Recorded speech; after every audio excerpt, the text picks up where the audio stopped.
Welcome to the Miami Sports Vibes YouTube channel. Yo, the Dolphins with a big win against the New York Jets. Final score 32-26. The Miami Dolphins beat the Jets at home. What a game, man. I swear, I tweeted this out. I said Dolphin stress is like no other. I mean, man, the stress level was on one like that. I thought for a second we were going to lose this game. I'm pretty sure majority of you guys thought that. And listen, shout out to the Dolphins.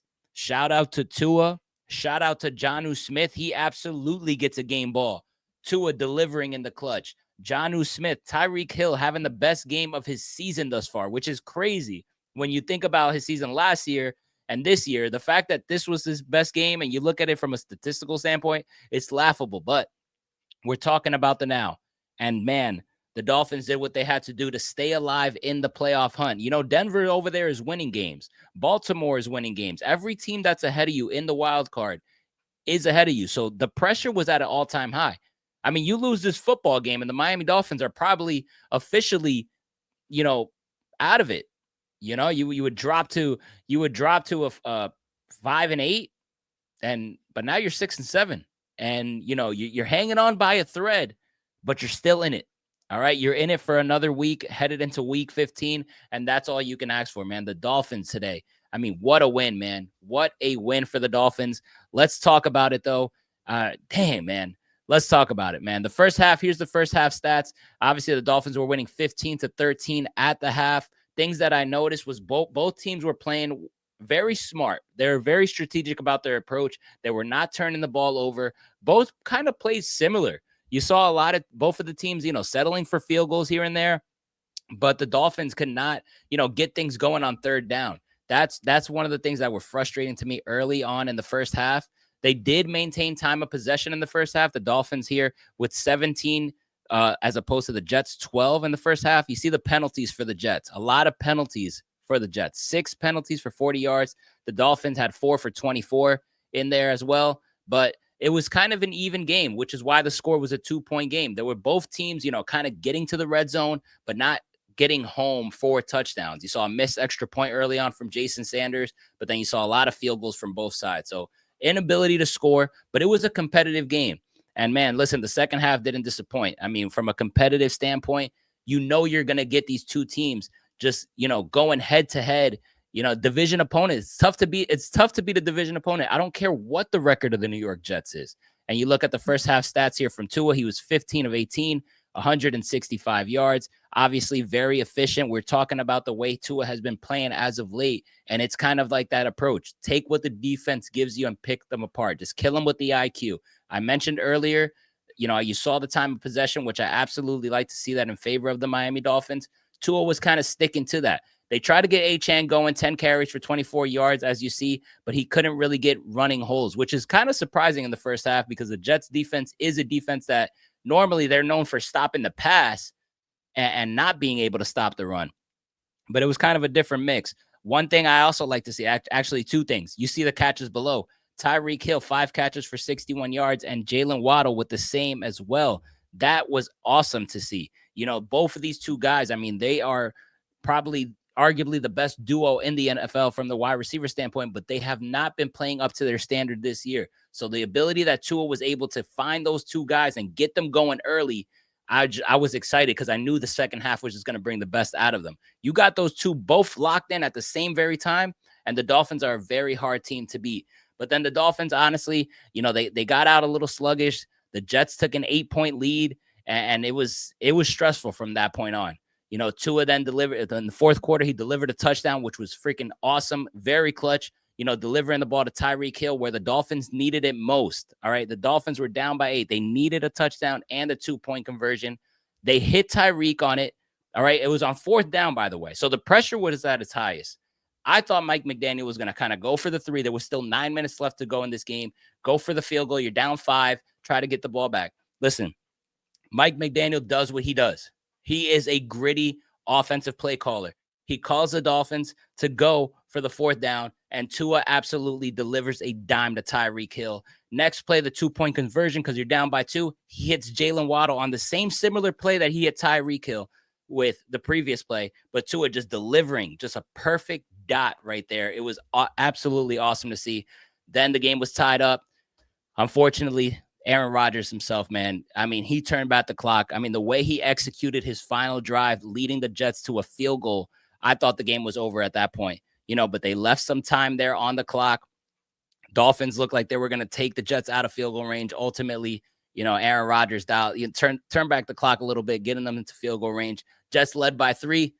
Dolphins obviously have like 50 seconds to get downfield. A huge return from Malik Washington. Shout out to him, man, because he put us in position right there, getting us to near midfield where Tua just had to complete 2 dots, and we were right there in field goal range. Jason Sanders with a 52-yard field goal that ultimately led to overtime. Jason Sanders, another guy that gets the game ball, hitting a 57-yard kick, hitting a 52-yard kick to get the game into overtime. That was big time. And then Tua in overtime, absolute masterclass by him. I mean, Jonnu Smith, little Tyreek Hill, Jonnu Smith, steady diet of that, ultimately leading for the touchdown. Beautiful throw and catch from Tua to Jonnu Smith that ultimately ends in the Dolphins winning this game, getting out of there with a win.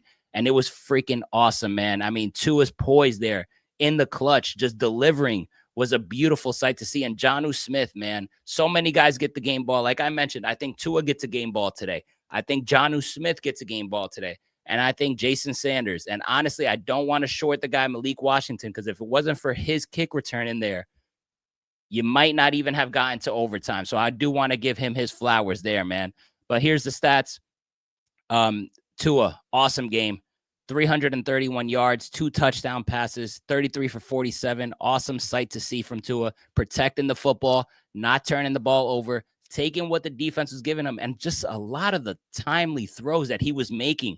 The accuracy was very on point. He missed a couple throws here and there, which is, obviously he's human, but I thought it was an overall awesome performance by Tua today that led to the win. Devon Achane obviously struggled to run the football, as I mentioned earlier. Aaron Rodgers on the other side, 339 yards passing. Could you believe that?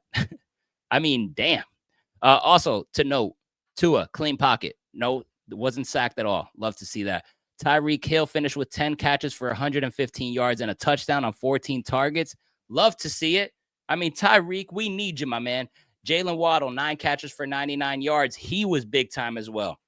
How much fun did you Dolphin fans have watching both of these two top dogs just get it going on the offensive end? I mean, we are a tough team to play against. Obviously, I think the defense didn't play as well today, but if the defense was able to play at the level that they've been playing lately, I mean, this would have been a nice, impressive win, because the stat lines from Tua to Tyreek to Jalen Waddle, I mean, it's a beautiful sight to see, man. I really hope we get to see that moving forward with the next couple of weeks, because we're going to need those two. Jonnu Smith, a little bit of a down game, but man, when it mattered most, I mean, that final drive, those catches by Jonnu Smith, and ultimately the touchdown to win the game, he finishes with 3 for 44 and a touchdown. We knew we were going to go to him at some point. On the other side, Garrett Wilson, who is a freaking beast, man. 7 catches for 114 yards. Devontae Adams, 9 catches for 109 yards and a touchdown. Those two are obviously a problem as well. Listen, you saw a lot of superstar action today, and this game did not disappoint, man. Talk about a tough freaking division game. This was exactly that, man. This was exactly, what's to be expected from my eyes. I know a lot of people probably disagree. You're looking at the Jets record at 3-10. You think they're a laughing stock. But listen, division games are tough. Division games are tough. And this goes to show it, man. But, man, what a game. What a game. Another thing that did honestly annoy me was the amount of 3rd and 4th down conversions that the Jets had in this game. I mean, they converted on 4 third downs, as you see on the screen, and 2 4th downs. Those were just demoralizing. And that's something that just demoralizes the defense. And I really think that it frustrated the defense. And that's, part of a reason why they struggled a lot. Their inability to get off the field on 3rd down, that definitely mattered. That definitely played a part into it. 10 penalties for the Jets, though. 8 for the Dolphins, but, the penalties got to get cleaned up. We were doing well cleaning up penalties, but the last couple games, we're starting to see the penalties kind of go up there. That's definitely something that I'm sure Mike McDaniel will talk about throughout the week. We definitely got to clean that up. I do like no turnovers, and I do like that we obviously won the time of possession, even though it was only by a minute and 50 there. But nonetheless, overall, great game, man. great game for the Dolphins, and the Dolphins are alive, 6-7 at the moment right now. You know, you're looking at Denver, who obviously has 8 wins, so you're still behind them by 2 games, but Denver has a couple games that are tough.